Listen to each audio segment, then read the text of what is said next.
오늘은 특별히 사도행전의 말씀을 가지고 작은 예수로 살라, 작은 예수로 살라라는 제목으로 말씀의 은혜를 함께 나누도록 하겠습니다. 여러분, 사도행전에는 초대교회의 부흥을 이끌었던 수많은 사람들이 등장하고 있죠. 그 중에 대표적인 인물을 꼽으라면 여러분 잘 아실 것입니다. 그 중심에 사도 베드로가 있었고 또한 사도 바울이 있었죠.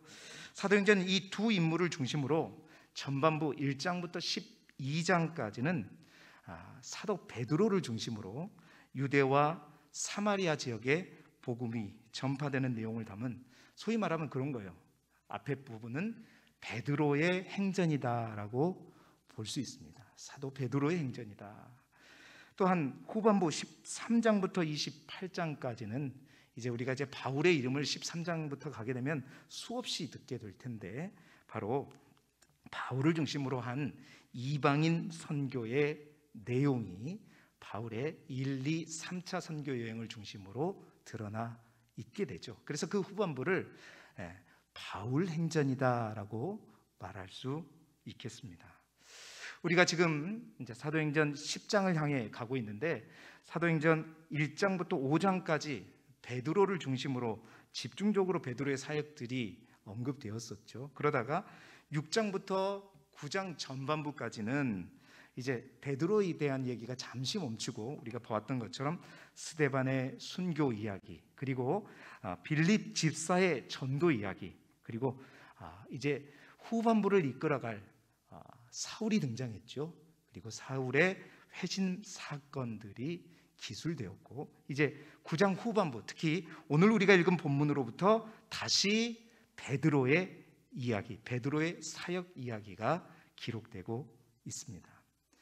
특히 오늘 우리가 읽은 본문의 내용 속에는 사도 베드로가 행한 두 가지의 치유와 기적의 사건이 기록되고 있는데요.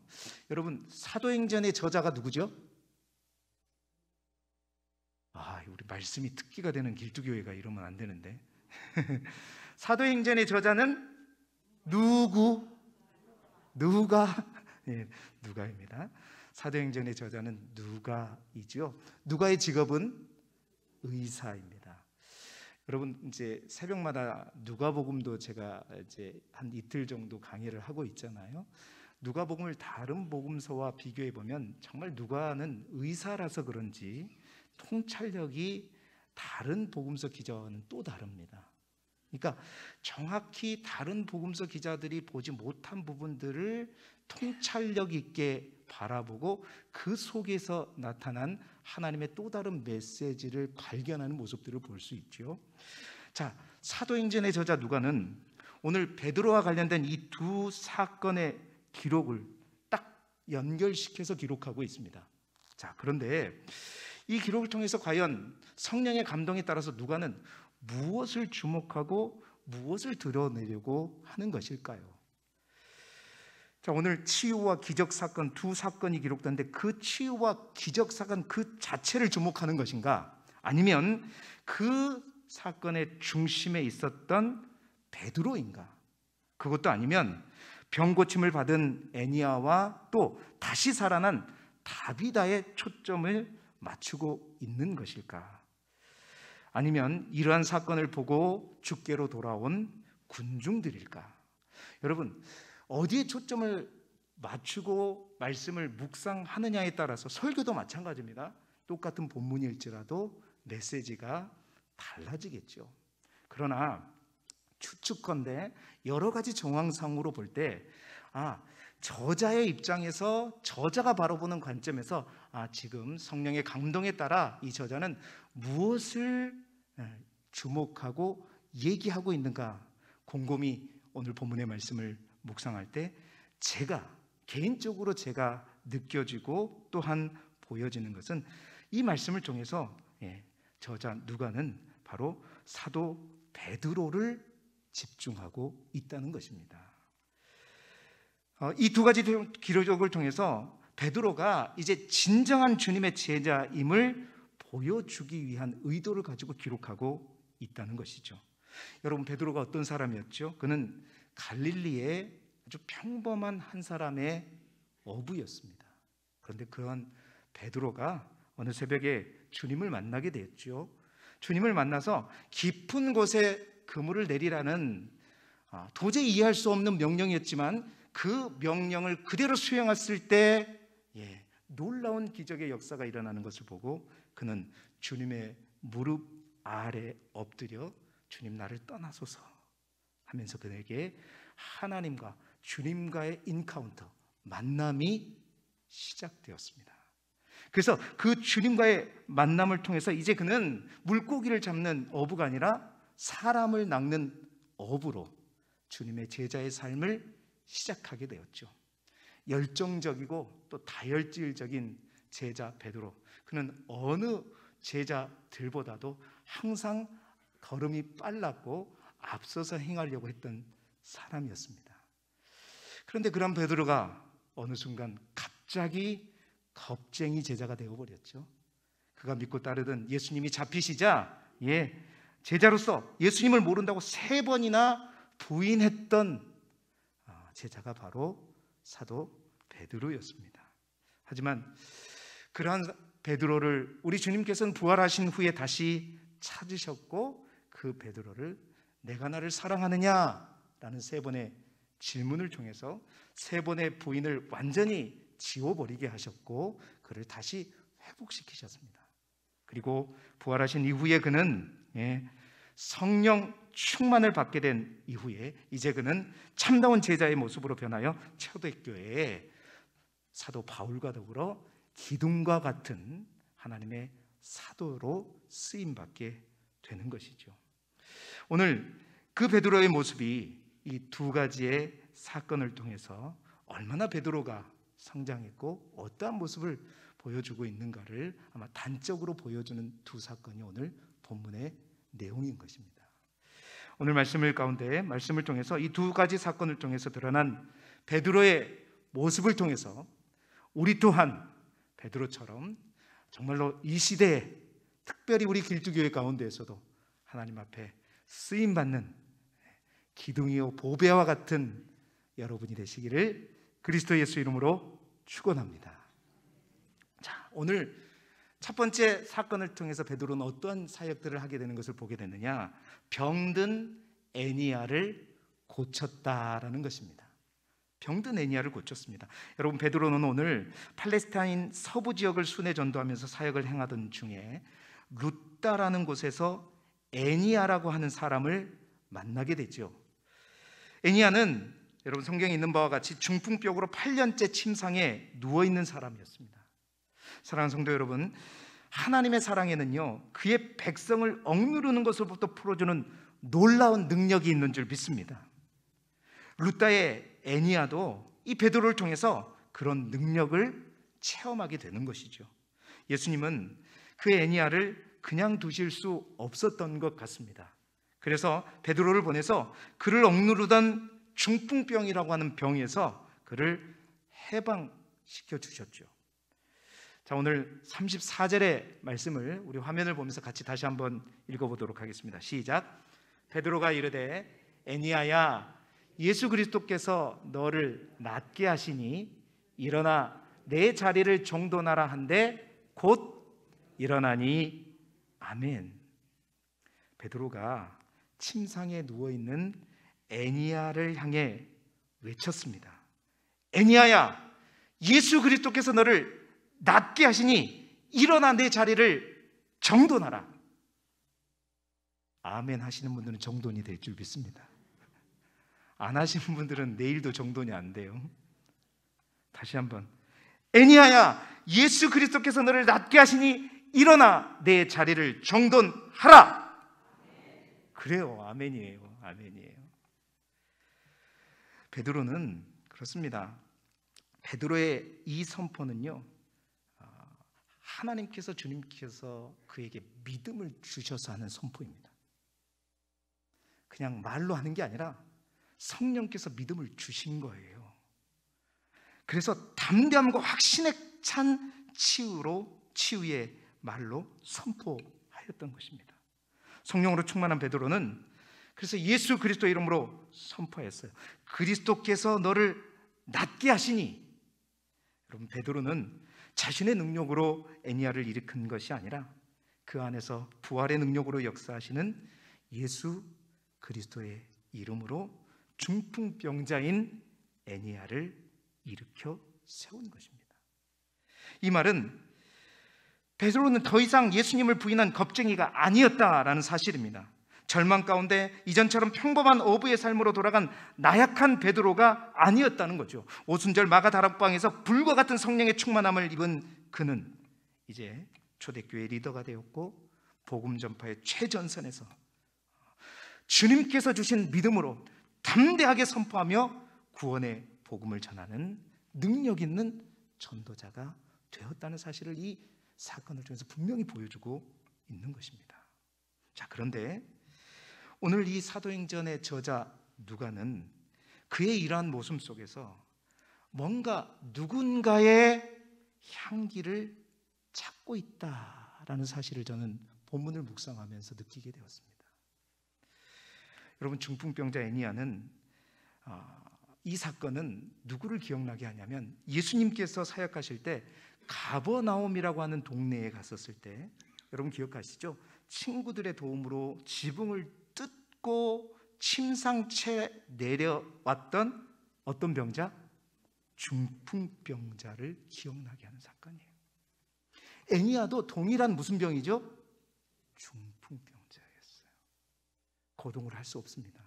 침대에 항상 누워 있어야 하는 사람이었죠. 예수님은 그때 그 친구들의 힘을 빌려온 중풍병자에게 이렇게 말씀하셨죠. 일어나 내 상을 가지고 집으로 가라.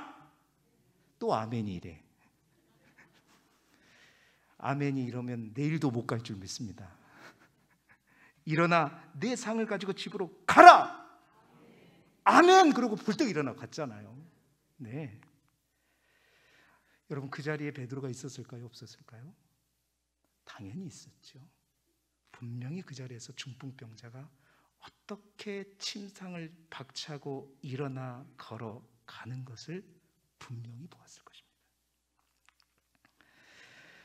그 모습을 지켜보면 보았던 베드로는 이제 똑같은 중풍병자가 자신 앞에 놓인 그 상황을 바라보며 아마도 주님께 나에게 그 믿음을 달라고 기도했을 것이고, 그 주님께서 믿음을 주시자 그는 예수님처럼, 여러분, 예수님은 일어나 내 상을 가지고 집으로 가라 그랬죠. 베드로도 예수님처럼 예수님의 이름으로 동일하게 명령한 겁니다. 뭐라고 얘기하죠? 일어나 내 자리를 정돈하라.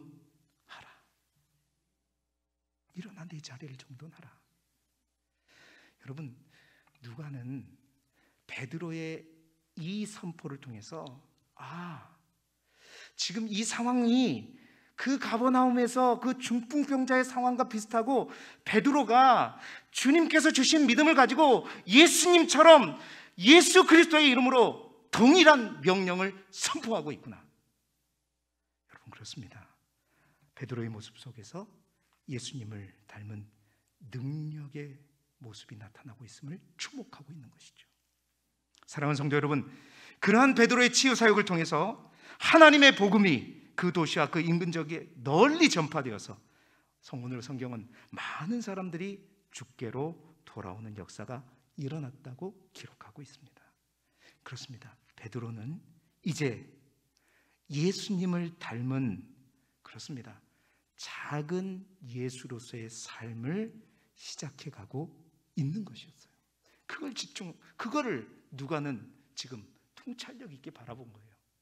이거 하나만으로 어떻게 그럴 수 있어요, 목사님? 자, 다음 거를 볼까요? 두 번째 사건은 죽은 다비다를 살린 사건입니다. 죽은 다비다를 살렸습니다. 루다로부터 서쪽으로 18km 정도 떨어진 당시 유다의 중요한 항구 도시였던 요빠에서 일어난 사건이죠. 여러분, 요빠 하면 누가 생각나요? 생각 안 하셔도 됩니다. 요빠 하면 요나가 생각나죠. 요나가 하나님의 얼굴을 피해서 니느웨로 가지 않고 어디로 가기 위해서, 다시스로 가기 위해서 배를 타려고 했던 그 항구가 바로 요빠였죠. 요빠에 다비다라 이름하는 사람이 있었는데 그 다비다가 병들어 죽게 되었다라고 성경은 기록하고 있어요. 36절에 그 다비다가 어떤 사람인지 간략하게 소개하고 있습니다. 36절의 말씀을 화면을 보면서 함께 읽어보겠습니다. 시작. 욥바에 다비다라 하는 여제자가 있으니 그 이름을 번역하면 도르가라. 선행과 구제하는 일이 심히 많더니 아멘.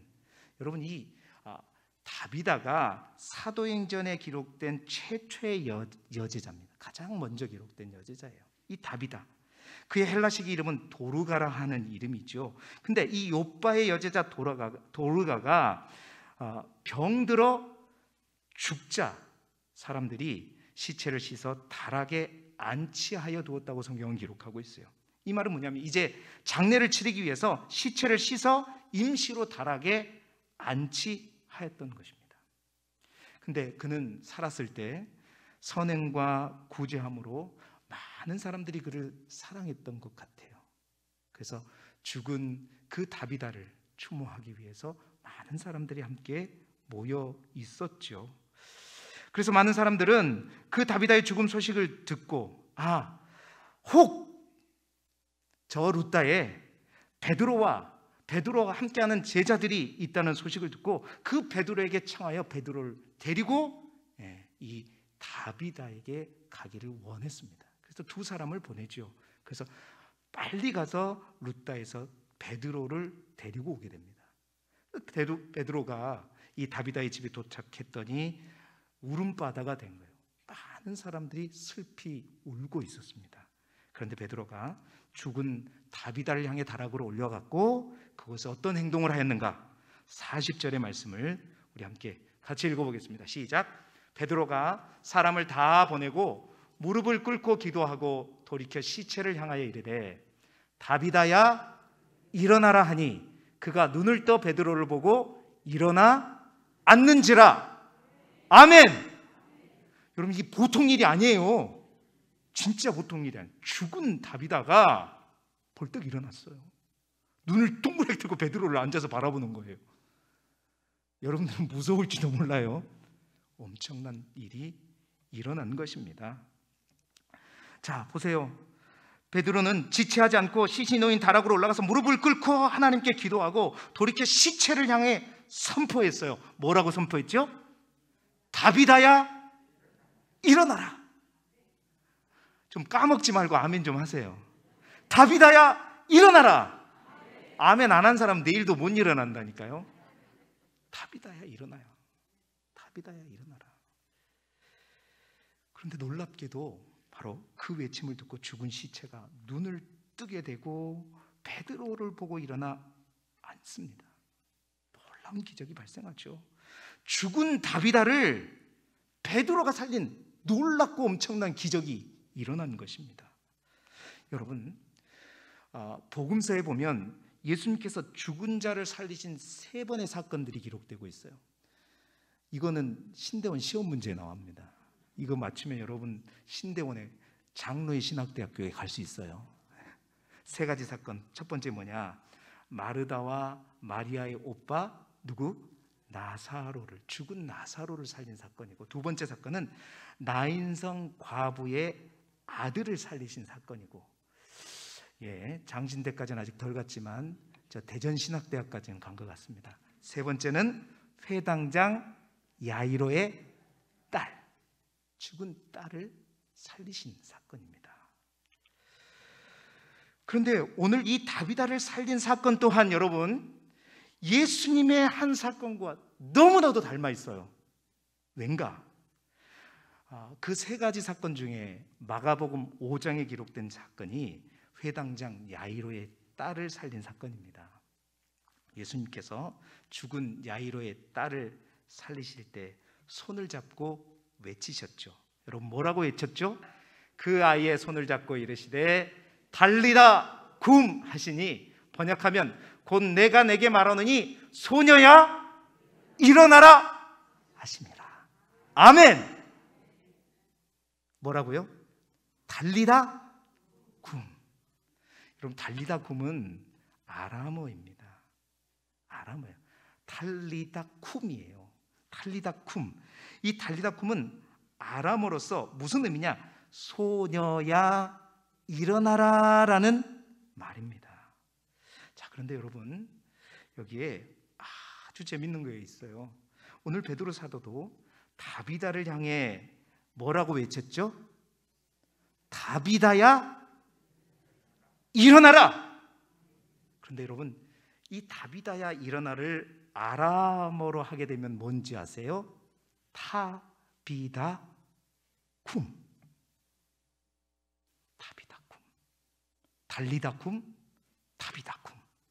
달리다쿰, 타비다쿰. 여러분, 철자도 발음도 거의 똑같아요. 그렇습니다. 예수님의 선언을 기억한 베드로는 예수님께 간절히 기도한 다음에 예수님처럼 담대하게 뭐라고 했어요? 타비다쿰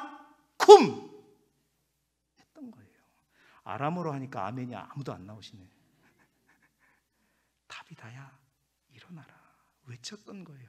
여러분, 의사로서 예리한 통찰력을 가진 누가, 그는 의사였기 때문에 삶과 죽음을 오가는 기적들에 대해서는 다른 어떤 복음서 기자보다 더 주목하는 사람입니다. 무엇이 그 사람을 치료했고 무엇이 그 사람을 살렸는지를 분명하게 볼 수 있는 사람은 의사만큼 제대로 된 눈을 가진 사람은 없었죠. 그런데 그 누가가 보니 이 베드로가 뭔가가 닮아 있다는 거죠. 누군가와 아주 닮아 있길, 말까지 거의 똑같이 하더란 거죠. 누구입니까? 바로 예수 그리스도의 모습으로 주님이 하셨던 그 말씀을 가지고, 여러분, 그 믿음으로 성령 안에서 베드로 또한 타비다 쿰, 다비다야 일어나라 말씀하고 있는 것이었습니다. 누가가 보기에, 사도행전 저자인 누가 보기에, 이제 베드로는 예수님을 닮은 제자를 넘어 예수화 되어 가고 있구나. 그가 사용하는 말, 그가 가진 믿음, 모두가 어떤 상황에서 그는 항상 주님이 하셨던 일들을 기억하면서, 주님이 선포했던 그 말씀을 기억하면서 그 능력과 역사를 믿음으로 말미암아 선포하는 것이죠. 사랑하는 여러분, 겁쟁이 제자요, 도망치던 제자 베드로가 이제 주님처럼 치유하고 살리는 작은 예수의 삶을 살고 있는 것입니다. 여러분, 이것이 믿음의 능력이요, 성령의 능력입니다. 사랑하는 성도 여러분, 우리 길쭉의 모든 성도들 또한 우리 주님처럼 주님의 언어로 선포할 수 있는 믿음이 되시기를 주님의 이름으로 축원합니다. 세 번째로 또 한 가지 저에게 정말로 크게 다가온 한 가지 말씀은, 베드로가 이 사건을 통해서 더욱 낮아졌더라라는 사건입니다. 더욱더 낮아지더라 하는 거죠. 마지막 한 절을 통해서 누가가 베드로에게서 정말 예수의 향기를 느끼고 있다는 것을 제가 확신하면서 묵상하게 된 것이 바로 43절의 말씀이에요. 우리 오늘 본문 43절의 말씀 같이 다시 한번 읽어보도록 하겠습니다. 시작. 베드로가 요빠에 여러 날 있어 시몬이라 하는 무두장이의 집에서 머무니라. 아멘. 엥? 목사님, 이게 뭐예요? 예수님이 무두장이 집에 머문 것도 아니고 좀 아닌 것 같은데요. 여러분, 별 말씀이 아닌 것처럼 여겨질지 모르지만 이 말씀은 굉장히 큰 의미를 담아서 누가가 기록한 말씀이에요.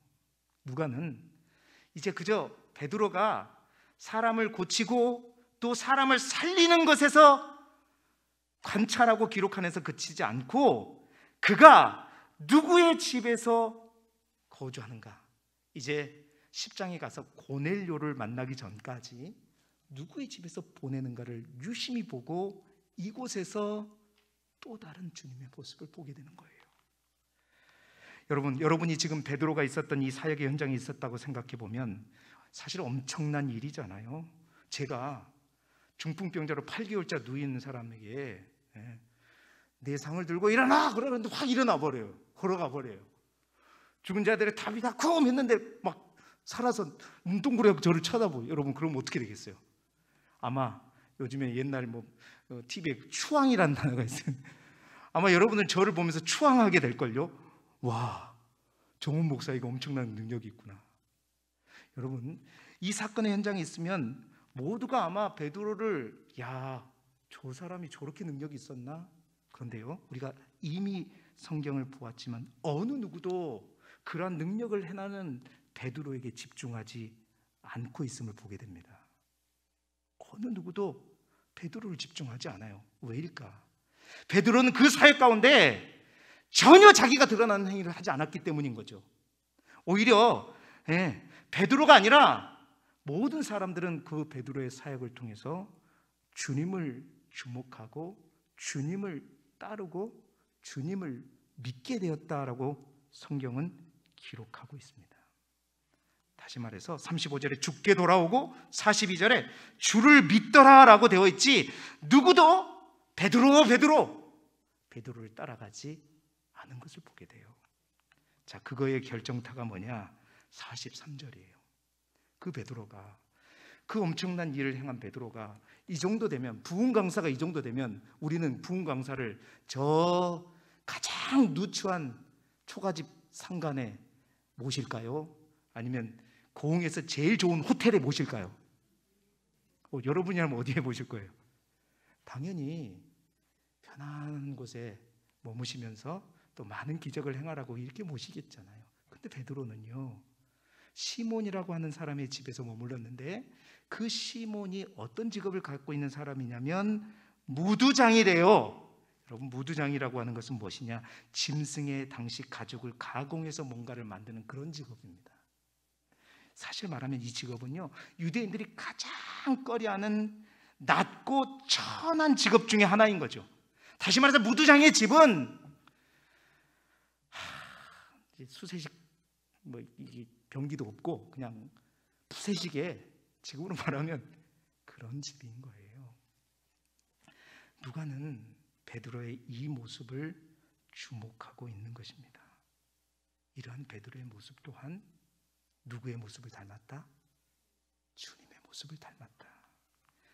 주님께서 하신 모습을 닮고, 그래서 겸손하고 자신을 드러내거나 자신을 자랑하지 않으려는, 오직 주님만 높이려는, 주님의 영광을 혹시라도 내가 가로채지는 않을까 하면서 겸손한 종의 모습으로 있는 베드로의 그 모습을 통찰력 있는 누가는 바로 그 베드로가 어느 집에 머물고 있는가를 통해서 보고 있는 것입니다. 여러분, 베드로의 철없던 모습, 그 시절의 모습 기억하시죠? 너희는 나를 누구라고 하느냐? 주님, 주는 그리스도이신 살아계신 하나님의 아들입니다. 야, 네가 정말 제대로 고백하는 걸 그랬던 베드로가 예수님을 몇 번 부인했죠? 그랬던 베드로입니다. 자신을 드러내기를 원했고 누구보다 앞서가기를 원했고, 그랬던 베드로가 철저하게 주님 뒤편에 숨습니다. 철저하게 자신의 이름을 드러내지 않습니다. 철저하게 주님의 영광을 가릴까 봐 완전히 그는 뒷동네로 빠져버리는 겁니다. 이제는 주님을 닮은 정도가 아니라 주님의 삶 그대로를 따라가는 작은 예수의 삶을 살아가고 있는 것이죠. 사랑하는 성도 여러분, 이제 말씀을 마무리합니다. 우리 또한 삶 속에서 베드로처럼 주님의 향기가, 주님의 사용하시던 말과 주님이 사용하시던 행동과 주님이 살아가시는 방법들, 주님의 모습이 우리의 삶의 모습 속에서 나도 모르게 드러날 수 있기를 간절히 소망합니다. 여러분, 베드로가 어떻게 죽은지 여러분 아시죠? 꼭 아시는 분 있을 겁니다. 베드로는 로마에서 순교를 당할 때 베드로는 자기는 예수님과 같은 위대한 사람이 아니다, 그래서 나는 예수님이 당한 것과 같은 자세로 처형을 당할 수 없다, 그러면서 그는요, 머리가 거꾸로 향하는 십자가형을 자처했던 사람이 누구다? 베드로였습니다. 베드로였어요. 사랑하는 성도 여러분, 진정한 부흥은요, 다른 것이 아닙니다. 공동체에 얼마나 많은 그리스도의 향기가 나느냐, 얼마나 많은 작은 예수들이 있느냐. 여러분, 처음부터 베드로는요 작은 예수의 모습이 아니었습니다. 참 이게 엄청나게 큰 위로죠. 처음부터 작은 예수였으면 우리는 어떻게 해요? 참 큰 위로입니다. 평범한 사람이었고 우리처럼 나섰다가 창피하게 3번이나 부인했던 그런 사람이 베드로였습니다. 이는 우리에게도 소망이 있다는 것이죠. 부족해도 연약해도 철이 없어도 우리가 함께 하나님 앞에 기도하고 성령께서 우리에게 역사하시고 성령으로 충만하게 되면 우리 또한 베드로처럼 예수님을 닮을 수 있을 줄 믿습니다. 그 아버지의 그 아들처럼, 그 선생의 그 제자라는 그 말처럼 우리 또한 베드로처럼 성장할 수 있고 변화될 수 있다는 것이죠. 사랑하는 성도 여러분, 우리를 그리스도인이라고 부르는 이유가 더욱더 명확해질 수 있기를 소망합니다. 우리를 안디옥 교회에서 믿는 사람들을 그리스도인이라고 불렀던 이유는 바로 그들의 모습 속에 누가 있기 때문에? 그리스도가 있기 때문이었습니다. 나의 모습 속에는, 우리의 모습 속에는 그리스도가 있습니까? 교회에서는 있는데 마을에 가면, 회관에 가면 어디에 있는지 찾기 어렵고, 우리 주님은 회관에 가면 주무시고 계시고, 여러분 그 주님을 깨우시길 바랍니다. 진정한 그리스도인의 모습으로 살아간다는 것, 그것은 오늘 베드로처럼 시작은 미약했을지라도 믿음 안에서 기도함으로 성령 안에서 예수화 되어가는 우리 길쭉의 모든 성도들이 되시기를, 그래서 날마다 예수, 작은 예수로 살아가는 저와 여러분이 되시기를 그리스도 예수 이름으로 축원합니다. 아멘.